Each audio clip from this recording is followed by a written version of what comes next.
Hello guys, मैं विशाल कुमार आप सभी के अपने यूट्यूब चैनल विशाल मैथ हब पे आप सभी का स्वागत करता हूं। तो कैसे हैं दोस्त? उम्मीद है आप लोग स्वस्थ होंगे, साथ ही मस्त होंगे। तो देखिए दोस्त, हम लोग कुछ ऑब्जेक्टिव क्वेश्चन कर रहे थे वास्तविक संख्या का।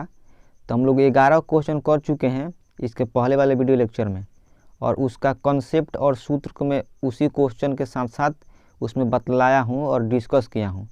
अभी हम लोग क्वेश्चन नंबर 12 से लेकर आई थिंक 21 तक इस वीडियो लेक्चर में डिस्कस करेंगे। तो आप लोग दिल थाम के बैठिए, आप लोग को बहुत ज़्यादा मज़ा आने वाला है इस वीडियो लेक्चर में। ठीक है दोस्त, देखिए क्वेश्चन नंबर 12 आप लोग देख पा रहे हैं, क्या लिखा गया है आप लोग बताइए।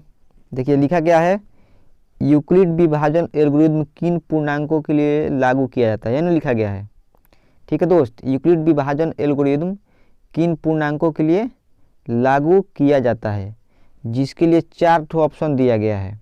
बताना इस चारों ऑप्शन में से कौन सा ऑप्शन सही होगा। तो देखिए दोस्त, पहला ऑप्शन है शून्य को छोड़कर सभी पूर्णांकों के लिए। ऑप्शन नंबर बी जो है लिखा गया है शून्य सहित सभी पूर्णांकों के लिए। और ऑप्शन नंबर सी है केवल धन पूर्णांकों के लिए। और ऑप्शन नंबर डी है सभी उत्तर ठीक है। तो हम लोग को बतलाना है कि इसका कौन सा राइट आंसर होगा। तो देखिए दोस्त, यूक्लिड विभाजन एल्गोरिथम जो होता है ना, किसके लिए से होता है, इसके लिए हम लोग अगले पेज पे चलते हैं। ये भी क्वेश्चन सेम टू सेम है, तो हम लोग इसका थोड़ा सा कलर चेंज कर देते हैं। ठीक है दोस्त, तो क्वेश्चन जो है बोला है यूक्लिड विभाजन एल्गोरिथम किन पूर्णांकों के लिए लागू किया जाता है। ठीक है दोस्त, तो हम लोग को बतलाना है इसका आंसर क्या होगा। तो देखिए यूक्लिड विभाजन क्या होता है, सबसे पहले इसका थोड़ा सा मैं कलर चेंज कर लेता हूँ, उसके बाद बताता हूँ। देखिए लो, यूक्लिड विभाजन एल्गोरिथम जो होता है, देखिए अगर यहाँ पे ए रहेगा, मतलब ए में बी से भाग देंगे तो क्यू बार में कटेगा ना, और रिमाइंडर का आएगा आर आएगा। तो यहाँ से हम लोग कुल मिलाकर बोल सकते हैं कि ए बराबर क्या होता है, बी क्यू प्लस आर होता है, यही ना होता है। मतलब ए के मान होगा बी और क्यू के गुणनखंड में आर जोड़ देंगे, गुणनफल में, तो वहाँ से क्या निकल जाएगा, मतलब ए बराबर बी क्यू प्लस आर निकलेगा। ठीक है दोस्त, उम्मीद है इतना आप लोग समझे होंगे। तो इसी को हम लोग बोलते हैं यूक्लिड विभाजन एल्गोरिथम। तो देखिए दोस्त, यह जो है ना दो पूर्णांकों के लिए मतलब यह सत्य है। तो कहने का मतलब कौन कौन यहाँ पर पूर्णांक है, एक ए है, ठीक है ना, एक क्या है, एक बी है। तो यह जो होता है इसी को हम लोग बोलते हैं यूक्लिड विभाजन एल्गोरिथम।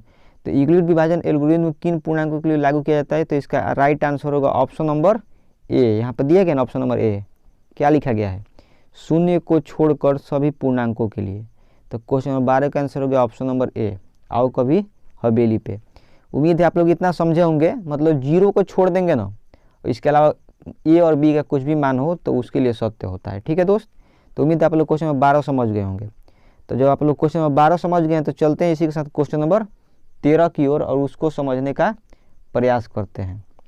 देखिए क्वेश्चन नंबर 13, देखिए क्या लिखा गया है, आप लोग पढ़िए इसको और ध्यान से पढ़िएगा लोग। देखिए क्या लिखा गया है, लिखा गया है यूक्लिड विभाजन प्रमेयिका किन पूर्णांकों के लिए संभव है। ठीक है दोस्त, जिसके लिए 4 ऑप्शन दिए गए हैं और 4 ऑप्शन आप लोगों के सामने है। देखिए पहला ऑप्शन है केवल धनात्मक पूर्णांकों के लिए, दूसरा ऑप्शन है केवल ऋणात्मक पूर्णांकों के लिए, तीसरा ऑप्शन है धनात्मक और ऋणात्मक पूर्णांक दोनों पूर्णांकों के लिए, और किसी भी पूर्णांक के लिए नहीं। इस चारों आंसर में से कौन सा राइट आंसर होगा बतलाना है आप लोगों को। तो देखिए दोस्त, तो आप लोग को एक बात ध्यान देना है, जो क्वेश्चन नंबर 13 ही ना था, हाँ क्वेश्चन नंबर 13 था, यूक्लिड विभाजन प्रमेयिका यूक्लिड एल्गोरिथम लेमा जो होता है किन पूर्णांकों के लिए क्या होता है, सत्य है, मतलब संभव है, उसको कैसे बतलाएंगे हम लोग। तो 4 ऑप्शन इसके लिए तो दिए गए हैं, दिए गए ना दोस्त, तो हम लोग को इसी को डिस्कस करना है। तो कुल मिलाकर कहने का मतलब है कि इसका आंसर राइट आंसर होगा ऑप्शन नंबर ए।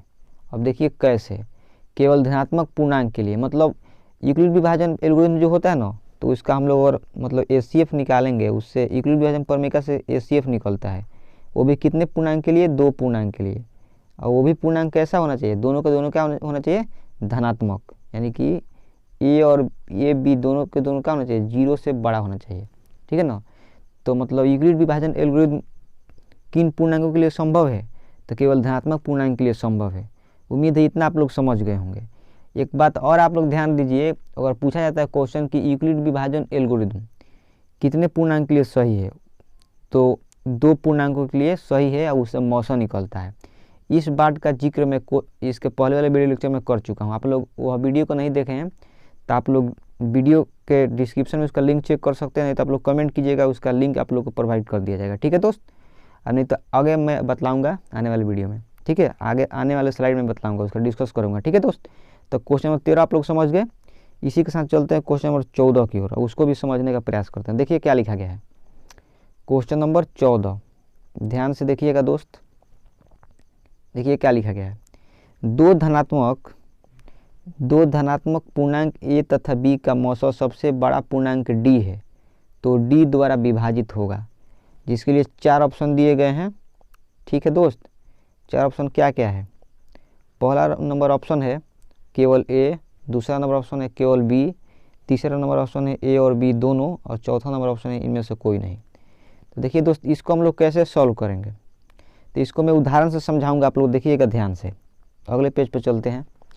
देखिए 2 पूर्णांक है, एगो a है, एगो क्या है, एक a पूर्णांक है, एक b पूर्णांक है। ठीक है दोस्त, एक a पूर्णांक है, एक b पूर्णांक है, और इसका HCF कितना दिया गया है, d दिया गया है। अब बतलाना है कि d किसके द्वारा विभाजित होगा, यानी कि d किससे कटेगा। तो इसको मैं उदाहरण से बतला दे रहा हूँ। ठीक है दोस्त, देखिए इसको बतलाने के लिए हम लोग a का मान लेंगे कुछ और b का मान लेंगे कुछ। ठीक है दोस्त, a का मान क्या होगा, मान लीजिए हम एक लेते हैं 8। ठीक है दोस्त, और एक लेते हैं, कितना लेते हैं 24। ठीक है, 2 संख्या ले लिए, a का मान 8 ले लिए और b का मान कितना ले लिए 24। तो इसका HCF अगर निकालेंगे हम, तो इसका HCF कैसे निकलेगा, मान लीजिए HCF कैसे निकलता है आप लोग पता है, वैसी संख्या दोनों संख्या को पूरी तरह डिवाइड कर दे, मतलब दोनों संख्या को 8 और 24 को, वैसी संख्या जो 8 और 24 को पूरी तरह से विभाजित कर दे। तो उसको कैसे निकालेंगे हम लोग, देखिए 4 एक ऐसी संख्या है जो 8 को भी काटता है और 24 को भी काटता है ना दोस्त। तो यहाँ पे 4 क्या हो गया, मौसा। ठीक है दोस्त, यहाँ पे 4 मौसा हो गया। तो देखिए 4 मौसा जब हो गया तो बोला गया है कि d जो है, d द्वारा, मतलब यहाँ पे इस केस में मतलब d का मान क्या आ गया, यहाँ इस केस में d का मान कितना आ गया 4, क्योंकि बोला है मौसा क्या है, d है। तो इतना आप लोग समझ गए। तो देखिए जब d सबसे बड़ा पूर्णांक है ना, तो देखिए तो यहाँ पे ये जो है 8 है और b कितना है 24 है, तो d द्वारा विभाजित होगा। तो बताइए d द्वारा कौन कौन विभाजित हो सकता है। यहाँ पे आप लोग देखिए ध्यान से, यहाँ पे एक सेकंड, यहाँ पे d का मान कितना आया है 4 आया है ना। तो आप लोग यहाँ पर देखेंगे ध्यान से, तो 4 आया है तो 4 a को भी काट देगा, क्योंकि 4 दूना का 8 हो जाएगा, कट जाएगा ना 2 बार में। ठीक है, और यहाँ पे 4 8 2 बार में कटेगा, और 24 कितना बार में कटेगा 3 बार में कटेगा। ठीक है दोस्त, तो देखिए यहाँ पे 4 जो d का मान आया है, HCF का मान मतलब d है, और d का मान 4 आया है, तो 4 मतलब 8 को भी काट दे रहा है पूरी तरह से, मतलब डिवाइड कर दे रहा है, 24 को भी काट दे रहा है, यानी कि a और b दोनों को एक साथ d क्या है डिवाइड कर दे रहा है। तो यहाँ पे इसमें पूछा गया था कि d द्वारा विभाजित होगा, तो d द्वारा कौन विभाजित होगा बताइए, ऑप्शन नंबर सी विभाजित होगा, a और b दोनों। कुल मिलाकर कहने का यह बात है, a और b का मौसा क्या है d है, तो d जो है a और b दोनों को डिवाइड करेगा। ठीक है, तो इसलिए क्वेश्चन नंबर 24 का आंसर हो गया ऑप्शन नंबर सी। उम्मीद है इतना आप लोग समझे होंगे। तो इसी के साथ चलते हैं हम लोग क्वेश्चन नंबर 15 की ओर, उसको समझने का प्रयास करते हैं। देखिए क्वेश्चन नंबर 15 लिखा गया, 2 धनात्मक पूर्णांक c और d, c बड़ा d हो तो और भागफल तथा शेषफल, मतलब भागफल और शेषफल r है, जहाँ 0, देखिए यहाँ पे लिखा गया एक चीज़ 0 less than equal to r less than d, मतलब 0 छोटा है बराबर r छोटा d लिखा गया है। तो हम लोग को बतलाना है कि चारों ऑप्शन में से कौन सा राइट आंसर होगा। ठीक है ना, इस चारों ऑप्शन में से। तो इस बात की जिक्र हम लोग करेंगे अगले स्लाइड पे। देखिए ये 4 ऑप्शन था, चलते हैं अगले स्लाइड पर, उसको समझने का प्रयास करते हैं। देखिए यहाँ पे एक चीज़ लिखा गया है c बड़ा d, इसका मतलब आप लोग समझते हैं, c बड़ा d, इसका मतलब है कि c बड़ा है d छोटा है, यानी कि हम लोग d से भाग देंगे किस में, c में। तो और यहाँ पे शेषफल का आ रहा है आर आ रहा है, और मान लीजिए भागफल क्यू बार में जा रहा है। तो आप लोग जानते हैं कि जो बीच वाला होता है ना, ये वाला कौन सा, ये वाला, ई बराबर होता है किसके, ये दोनों के प्रोडक्ट, डी और क्यू के प्रोडक्ट, तो डी क्यू हो जाएगा। और इसमें क्या ऐड करते हैं, तो रिमाइंडर को ऐड करते हैं, यानी कि शेषफल को हम लोग ऐड कर देते हैं। तो यहाँ से निकला सी बराबर डी क्यू प्लस आर। देखिए तो इस तरह का ऑप्शन कहीं दिया गया है। देखिए दोस्त, पहले इसको हम मिटा देते हैं, रुक जाइए 1 मिनट, इसको हम लोग मिटाएंगे। मिटकना है, छोड़िए कोई बात नहीं मिटक रहा है। तो देखिए इस तरह का ऑप्शन कहीं दिया गया है, डी बराबर सी बराबर क्या लिखा गया है, डी क्यू प्लस आर हम निकाले हैं। तो इस तरह का ऑप्शन कहाँ है, सी बराबर D q plus r, option number B में है। तो इसीलिए क्वेश्चन नंबर 15 का आंसर होगा option number B, B for Baahubali, C बराबर डी क्यू प्लस आर। उम्मीद है इतना आप लोग समझ गए हैं। देखिए इस तरह का क्वेश्चन एक इसके पहले वाले वीडियो लेक्चर में कराया हूँ, उसमें लिखा गया था 2 पूर्णांक ए तथा बी के लिए ए बराबर बी क्यू प्लस आर है, तो वह किसके लिए सत्य है।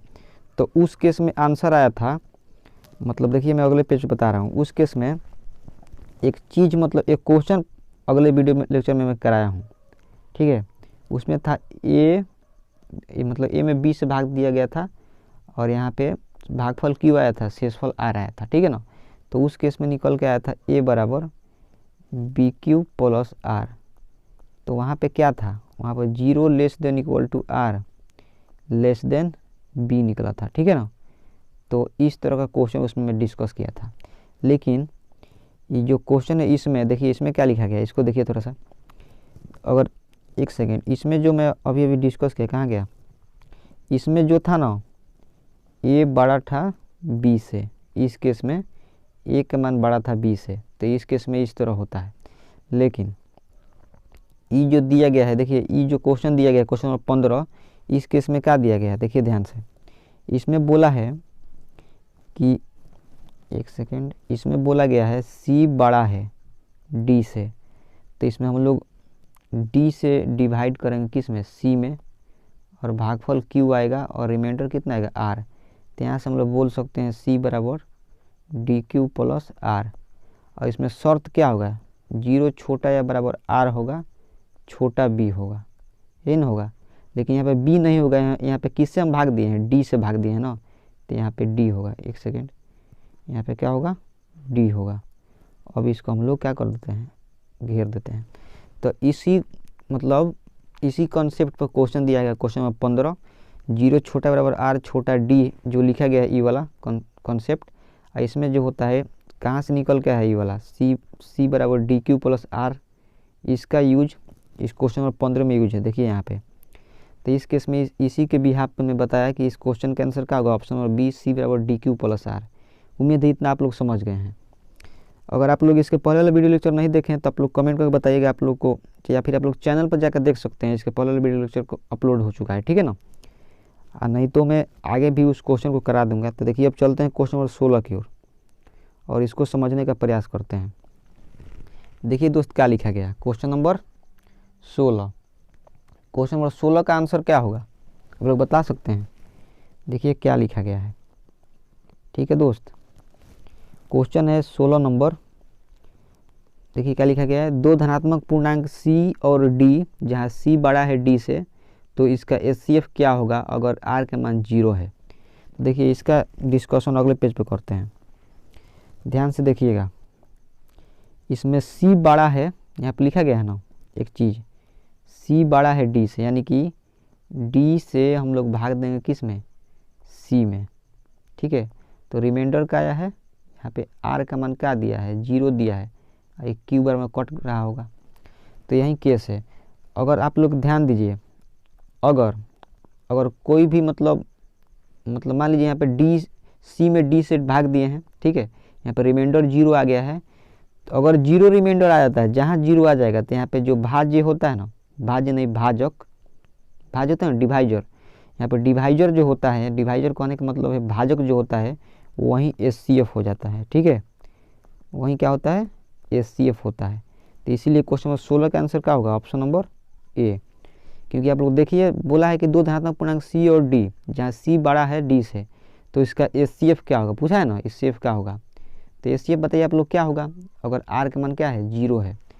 तो इस केस में आंसर हम लोग कैसे दे सकते हैं, आंसर देने के लिए जो अगर आर का मान 0 है मतलब रिमाइंडर 0 है, तो जिस संख्या से हम लोग भाग देंगे, तो यहाँ पे किस संख्या से भाग दिए, या फिर इसमें यह आप लोग इस बात को समझिए कि यहाँ पे लिखा गया है ना कि सी बड़ा डी, तो इसमें स्मॉल कौन सा है, छोटा कौन है, इसमें छोटा डी ही ना है, तो जो छोटा होगा वही आंसर होगा।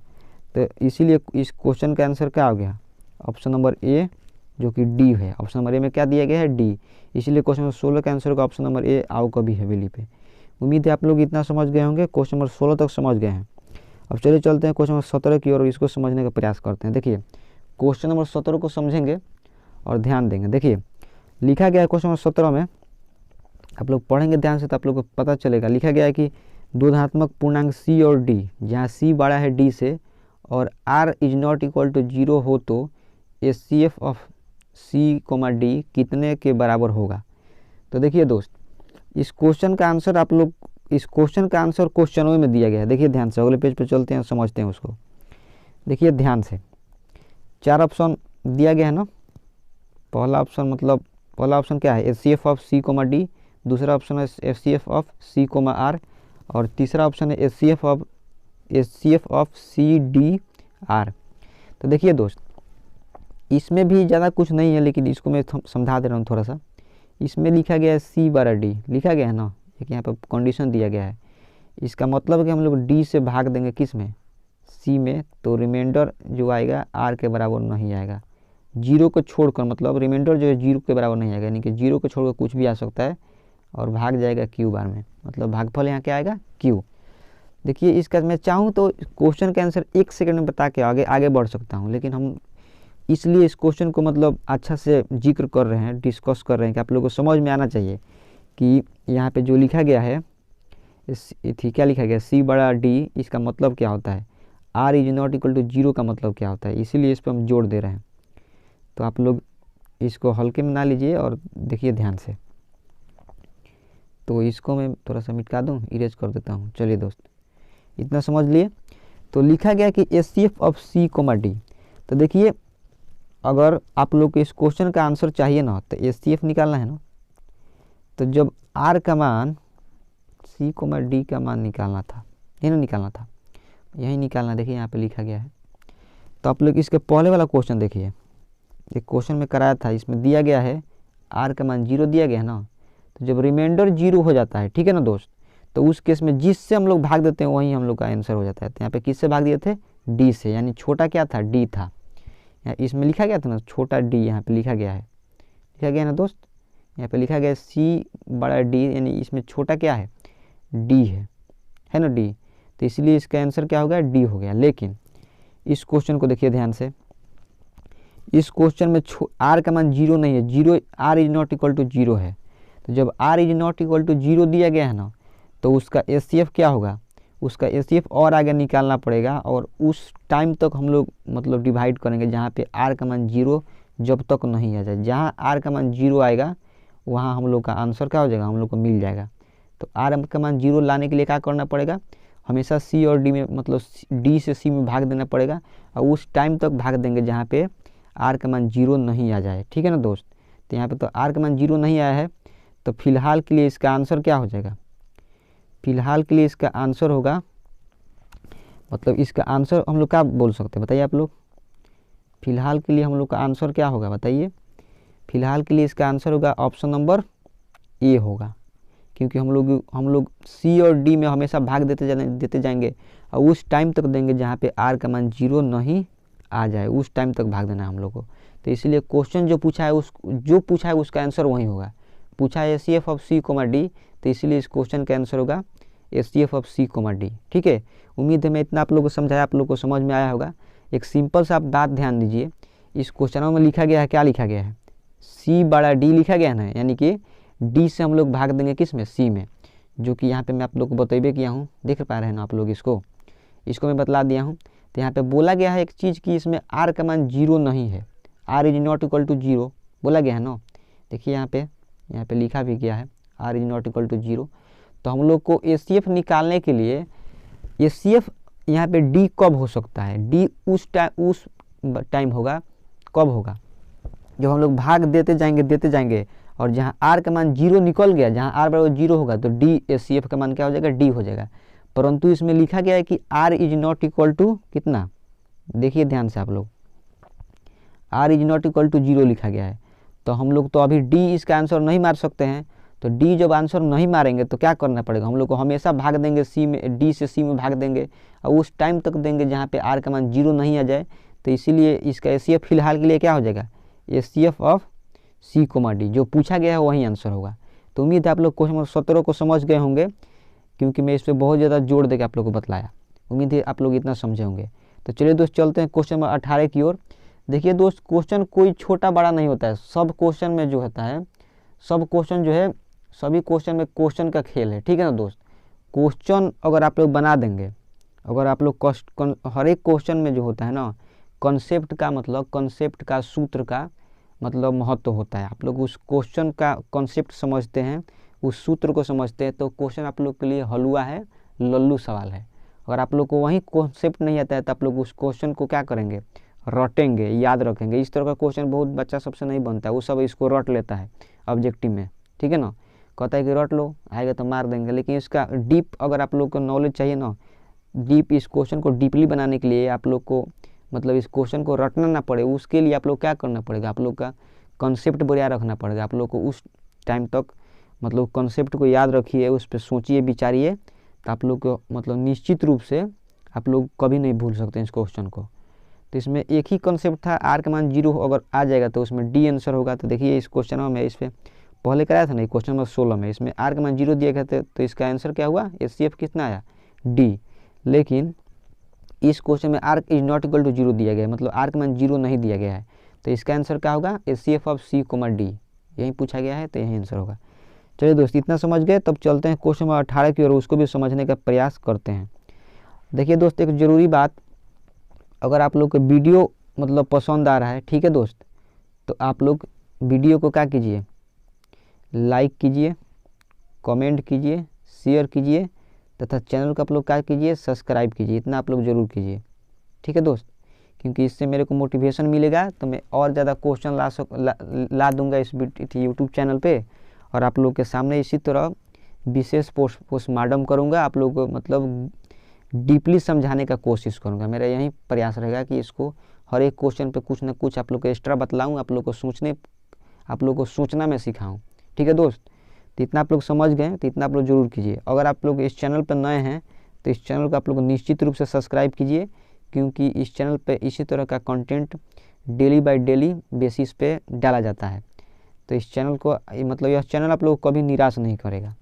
तो चलिए दोस्त, इन्हीं सब बातों के साथ चलते हैं क्वेश्चन नंबर 18 की, और उसको भी समझने का प्रयास करते हैं। देखिए क्वेश्चन नंबर 18 क्या बोला है, रूट 18 लिखा गया है ना, रूट 18 का परिमेयकरण गुणांक है, जिसके लिए 4 ऑप्शन दिए गए हैं। और जो ऑप्शन नंबर बी है ना, इसको थोड़ा सा आप लोग सुधार दीजिए, ये जो है ना, इसको रुकिए मैं सुधार देता हूँ, ये केवल रूट 2 है, ठीक है दोस्त, और कुछ नहीं था। तो इतना समझ गए आप। तो देखिए दोस्त, इतना जब आप समझ गए हैं तो इस क्वेश्चन को हम लोग सॉल्व करेंगे अगले पेज पे। देखिए सबसे पहले क्वेश्चन में बोला गया है, क्या बोला गया है, रूट 18 का परिमेयकरण गुणांक क्या है। तो सबसे पहले आप लोग एक काम कीजिए, आप लोग जानते हैं ना रूट 18 को हम लोग क्या लिख सकते हैं, जो रूट 18 है ना, इसको हम लोग थोड़ा अच्छा से इसको लिखने दीजिए, इसको रूट 18 लिख सकते हैं, और इसको क्या लिख सकते हैं, 1 बार 2 और 2 बार 3 लिख देंगे, तो इसका मतलब 18 ही ना होता है दोस्त।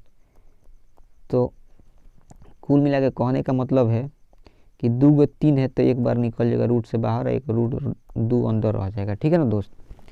तो इतना आप लोग समझ गए। तो थोड़ा सा इसको भी मिटा दें, 1 मिनट रुकिए दोस्त, ठीक है, इसको भी मिटा देता हूँ। अब प्रॉपर मतलब क्वेश्चन हो गया, नहीं तो थोड़ा गलत टाइप था। तो देखिए यहाँ पे क्या आया है दोस्त, देखिए तो ध्यान से क्या आया है, 3√2 आया है ना, यहाँ पे 3√2 आया है। तो बताइए इसमें एक रूट में क्या बच गया है, 3√2 का मतलब हुआ कि इसमें रूट 2 बचा है। तो पूछा क्या गया है, परिमेयकरण गुणांक, तो जो रूट में बचता है ना वही आंसर होता है। तो इसमें रुर्दू आया है ना, तो इसलिए क्वेश्चन का आंसर होगा ऑप्शन नंबर क्या होगा, option number B for Baahubali. तो क्वेश्चन नंबर 18 का आंसर क्या होगा, रुर्दू। आप लोग उम्मीद आप लोग इतना समझ गए होंगे, काफ़ी ज़्यादा आसान क्वेश्चन था, कुछ नहीं करना था इसका एलसीएम, मतलब आप लोग क्या करना था, आप लोगों को कुछ नहीं करना था, कुछ भी नहीं, इसका मतलब लघुत्तम निकालिए, मतलब इसको सॉल्व कर देना था। इसको हम लोग सॉल्व किए हैं √18 को यहाँ से, तो क्या है 3 √2 और 3 √2 में क्या है, √2 है ना, तो √2 आंसर हो गया। तो चलिए दोस्त, क्वेश्चन नंबर 18 भी आप लोग समझ गए।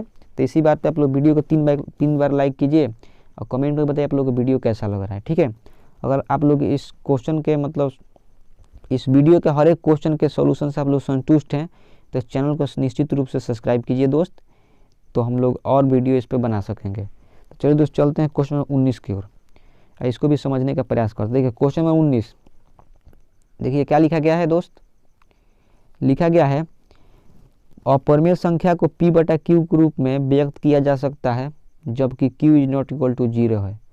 सबसे ज़रूरी बात देखिए क्वेश्चन नंबर 19, सबसे ज़रूरी बात इसमें ये है कि हम लोग पहले समझते हैं परिमेय संख्या जो होता है ना, उसको हम लोग p/q के रूप में लिख सकते हैं, ठीक है। और इसमें एक केस होता है कि इसमें q is not equal to 0 नहीं होता है। तो इस केसों में देखिए क्या लिखा गया है, इस केस में लिखा गया है, मतलब क्वेश्चन में दिया गया कि अपरिमेय संख्या को p/q के रूप में व्यक्त किया जा सकता है, यानी कि लिखा जा सकता है जबकि q is not equal to क्या है, 0 है। तो देखिए हम लोग को बुद्धू बना रहा है, ये जो है ना कंडीशन, ये परिमेय संख्या के लिए सत्य होता है, ठीक है ना, ये अपरिमेय संख्या के लिए सत्य नहीं होता है। इतना लिखने के बाद बोला है कि ये सत्य है कि असत्य है, मतलब 4 ऑप्शन है, इसमें पहले में दिया है नहीं, दूसरा में दिया है हाँ, तीसरा में दिया गया ए और बी दोनों, चौथा में दिया गया इनमें से कोई नहीं, तो इसका आंसर होगा नहीं। अगर परिमेय संख्या लिखा गया होता ना यहाँ पे तो आंसर होता हाँ, ठीक है ना, आंसर क्या होता हाँ, लेकिन परिमेय थोड़ा ना लिखा गया, अपरिमेय लिखा गया, तो इसका आंसर क्या होगा, नहीं। तो उम्मीद है आप लोग इतना समझ गए होंगे। तो चलिए दोस्त, चलते हैं क्वेश्चन नंबर 20 की ओर, उसको भी समझने का प्रयास करते हैं, आंसर देने का प्रयास करेंगे, ठीक है दोस्त। अब बारी है क्वेश्चन नंबर 20 की, लिखा गया है निम्नलिखित में असत्य कथन पहचाने। तो सबसे ज़रूरी बात, अगले पेज पे चलते हैं और इसको समझेंगे बढ़िया से। देखिए दोस्त, इसमें जो 4 ऑप्शन दिया गया है, चारों ऑप्शन पर विशेष ध्यान देकर आप लोग समझिएगा दोस्त, ठीक है। देखिए क्या लिखा गया है, पहला ऑप्शन, एक परिमेय और अपरिमेय के गुणनफल अपरिमेय होता है। जो पहला ये लिखा गया है, ये लाइन बहुत ज़्यादा इंपॉर्टेंट है।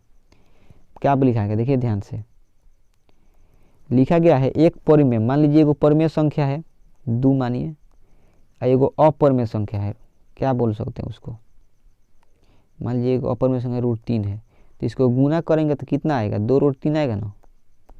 तो ये 2√3 क्या है, एक अपरिमेय संख्या है। तो पहला नंबर ऑप्शन जो है सत्य है, लेकिन हमसे पूछा है असत्य, तो पहला नंबर ऑप्शन क्या है, सत्य है।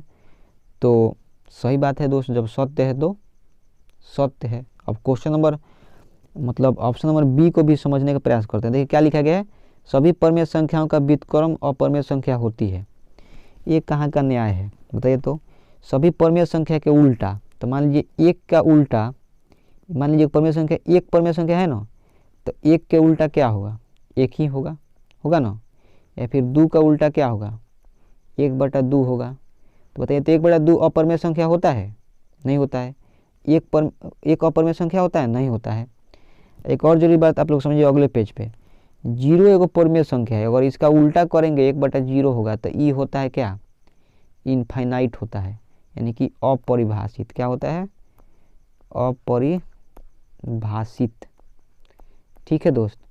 तो अपरिभाषित जो होता है ये कोई संख्या नहीं होता है, तो इस केस में भी और गड़बड़ा जाएगा। तो इसीलिए जो ऑप्शन नंबर बी लिखा गया है, ऑप्शन नंबर बी जो है ना, यही राइट आंसर होगा, क्योंकि यही असत्य कथन है, ठीक है ना, यही असत्य कथन है। तो इसलिए क्वेश्चन नंबर 20 का आंसर हो गया ऑप्शन नंबर बी। और रहा बात क्वेश्चन ऑप्शन नंबर सी और डी का, तो इसमें क्या करना है, एक परिमेय संख्या, इसको छोड़िए, और दिखा गया वितरण नियम, लिखा गया ना वितरण नियम, तो इसको थोड़ा सा आप लोग समझना है तो समझ लीजिए। इसमें हालांकि कुछ है नहीं, x में y से गुना होगा तो x y आएगा, और x में y से z से गुना होगा तो x z आएगा, तो राइट है, इसमें कोई दिक्कत नहीं है। इसमें केवल दिक्कत था ऑप्शन नंबर बी में, इसीलिए क्वेश्चन नंबर 20 का आंसर हो गया ऑप्शन नंबर बी। मतलब सभी परिमेय संख्या का उल्टा अपरिमेय नहीं होता है, अपरिमेय होता ही नहीं है, ठीक है ना। और प्रमेय मतलब प्रमेय का उल्टा मतलब प्रमेय संख्याओं का व्युत्क्रम अप्रमेय नहीं होता है। तो इसीलिए ऑप्शन नंबर क्वेश्चन नंबर 20 का आंसर होगा ऑप्शन नंबर बी। उम्मीद है आप लोग क्वेश्चन नंबर 20 को भी समझ गए होंगे। अब बारी है क्वेश्चन नंबर 21 को, इसको समझने का प्रयास करते हैं। देखिए दोस्त क्वेश्चन नंबर 21, इसमें 4 ऑप्शन दिया गया है। देखिए लिखा गया यूक्लिड विभाजन एल्गोरिथम दो धनात्मक पूर्णांकों के निम्न में किसे परिकलित करने की तकनीक है। देखिए क्वेश्चन जो है ना, क्वेश्चन नंबर जो 21 है, ये आप लोग को मतलब बोर्ड एग्जाम में आप लोग से पूछा गया है कितना बार। ठीक है दोस्त, आप लोग को बोर्ड एग्जाम में एक क्वेश्चन आया है। ठीक है, तो इसको आप लोग हल्के में ना लीजिए। ठीक है ना, कितने बार आ चुका है, तो इसीलिए यह एक VVI क्वेश्चन है। ठीक है, तो इसको आप लोग ध्यान से देखिए, बतलाने जा रहा हूँ। तो अगले पेज पर चलते हैं और उसको भी समझने का प्रयास करते हैं।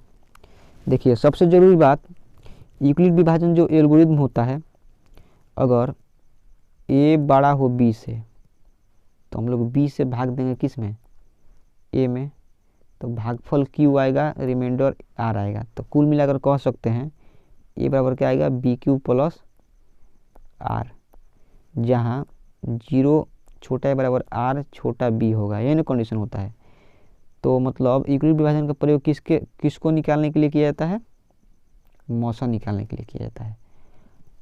लेकिन एक बात आप लोग एक बात और ज़रूर ध्यान दीजिए। देखिए मैं बतलाने जा रहा हूँ, आप लोग को मैं मतलब किया हूँ, अगर r का मान 0 आ जाएगा तो इस केस में HCF कितना आएगा। अगर मान लीजिए अगर केस हो a बड़ा b, ठीक है दोस्त, अगर मान लीजिए यहाँ पे a बड़ा b है, r का मान 0 है, तो यहाँ पे HCF का मान क्या आएगा, b आएगा।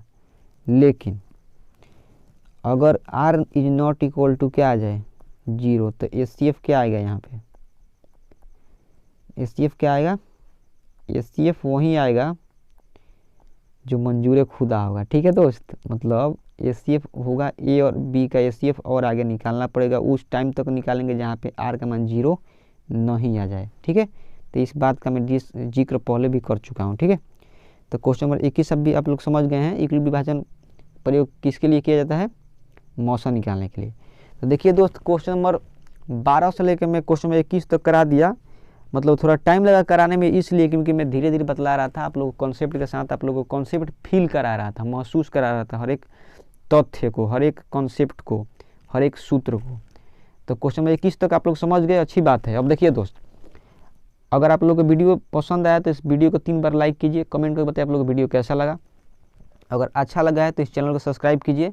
आप लोग नए भी हैं तो इस चैनल को जरूर सब्सक्राइब कीजिए। आप लोग को अच्छा कंटेंट मैथ का आप लोग को इस चैनल पर देखने को निश्चित रूप से मिलेगा। ठीक है दोस्त, अब रही बात, इसके पहले मैं एक वीडियो बनाया था जिसमें क्वेश्चन नंबर 1 से लेकर 11 तक कराया था और उसमें कुछ कॉन्सेप्ट में डिस्कस किया था, उसको आप लोग नहीं देखें तो देख सकते हैं। देखिए उसमें कौन कौन मैं क्वेश्चन कराया था आप लोग को दिखा दे रहा हूँ। देखिए ध्यान से देखिएगा दोस्त। ठीक है, कहाँ गया क्वेश्चन, हाँ क्वेश्चन नंबर, एक और क्वेश्चन था। देखिए क्वेश्चन नंबर कितना है, ये 2 ये भी मैं कराया था। ठीक है दोस्त, इसको भी मैं कराया था, आप लोग नहीं देखें तो जाकर देख सकते हैं। ठीक है ना, एक और क्वेश्चन जो ये क्वेश्चन नंबर क्या है, 1 नंबर क्वेश्चन है, इसको भी मैं कराया था, इसका मैं जिक्र इसी वीडियो में मैं किया हूँ। अगर a बराबर BQ प्लस r हो तो इस केस में आंसर क्या होता है इसका, ऑप्शन नंबर डी, 0 छोटा बराबर r छोटा b। इसका जिक्र मैं किया हूँ, आप लोग को बोर्ड एग्जाम में कितने बार पूछ दिया है। ठीक है ना, इसको भी मैं कराया हूँ। क्वेश्चन नंबर 3 भी करा चुका हूँ। ठीक है दोस्त, क्वेश्चन नंबर 4 भी कराया हूँ। ठीक है, देख लीजिए क्वेश्चन का लेवल देखिए आप लोग, इस तरह का क्वेश्चन कराया हूँ इसके पहले वाले वीडियो लेक्चर में। क्वेश्चन नंबर 5 भी कराया हूँ। ठीक है, और क्वेश्चन नंबर 6 भी कराया हूँ। ठीक है दोस्त, इसमें थोड़ा सा आसान क्वेश्चन है, सभी प्रकृत संख्या में अगर 0 शामिल करते हैं तो कौन सी संख्या आती है। क्वेश्चन नंबर 7 अगेन एक अच्छा क्वेश्चन है, सोचने वाला क्वेश्चन है, मतलब दिमाग लगाने वाला क्वेश्चन है। ठीक है दोस्त, ये भी आप लोग किए हैं। तो चलिए ये भी आप लोग जब किए हैं तो अगले क्वेश्चन में चलते हैं। क्वेश्चन नंबर 8 भी मैं कराया हूँ। क्वेश्चन नंबर 9 देखिए काफ़ी ज़्यादा आसान क्वेश्चन लिखा गया, यूक्लिड विभाजन एल्गोरिथम का अनुप्रयोग होता है 2 धनात्मक पूर्णांकों का मौसा निकालने के लिए। ठीक है ना, ये मैं बता दिया हूँ। ठीक है, क्वेश्चन नंबर 10 बहुत ज़्यादा इंपॉर्टेंट क्वेश्चन है, धनात्मक विषम पूर्णांक किस रूप का होता है, तो इसका आंसर होगा ऑप्शन नंबर डी, 2q + 1 के रूप का। इस क्वेश्चन का डिस्कस मैं इसके पहले वीडियो लेक्चर में किया हूँ। और क्वेश्चन नंबर 11 का आंसर क्या होगा, प्रत्येक धनात्मक सम पूर्णांक किस रूप का होता है, तो इसका आंसर क्या होगा, ऑप्शन नंबर सी कहो ना प्यार है, टू क्यू के रूप का। तब उम्मीद है आप लोग इतना समझ गए होंगे। इसके अलावा आप लोग इस वीडियो को नहीं देखें तो उसमें कॉन्सेप्ट में डिस्कस किया था, उसको आप लोग जाकर देख सकते हैं और समझ सकते हैं। तो चलिए दोस्त, इन्हीं सब क्वेश्चन के साथ और इन्हीं सब बातों के साथ हम लोग मिलेंगे इसके बाद वाले वीडियो लेक्चर में, जिसमें और मैं नया नया क्वेश्चन कराऊंगा आप लोग को। अच्छा से अच्छा मतलब समझाने का प्रयास करूंगा, मतलब पूरा डीपली। अगर आप लोग को इस तरह का कंटेंट अच्छा लग रहा है, आप लोग क्वेश्चन पसंद आ रहा है, वीडियो लंबी हो जाए उससे कोई बात नहीं, ठीक है ना, वो मेरा प्रॉब्लम है उसको अपलोड करना यूट्यूब पे, लेकिन आप लोग को समझ में पूरा आना चाहिए। तो अगर आप लोग को इतना समझ में आया तो लोग वीडियो को 3 बार लाइक कीजिए, कमेंट करके बताइए आप लोग को वीडियो कैसा लगा। साथ ही इस चैनल पर आप लोग नए हैं तो फाइनल बार बोल रहा हूँ, इस चैनल को आप लोग ज़रूर सब्सक्राइब कीजिए, क्योंकि आप लोग निराश कभी नहीं होंगे, आप लोग को जरूर डेली बाई डेली कुछ ना कुछ नया सीखने को मिलेगा। तो चलिए दोस्त, मिलते हैं दूसरे वीडियो लेक्चर में, तब तक के लिए बाय। जय हिंद, जय भारत, भारत माता की जय, वंदे मातरम।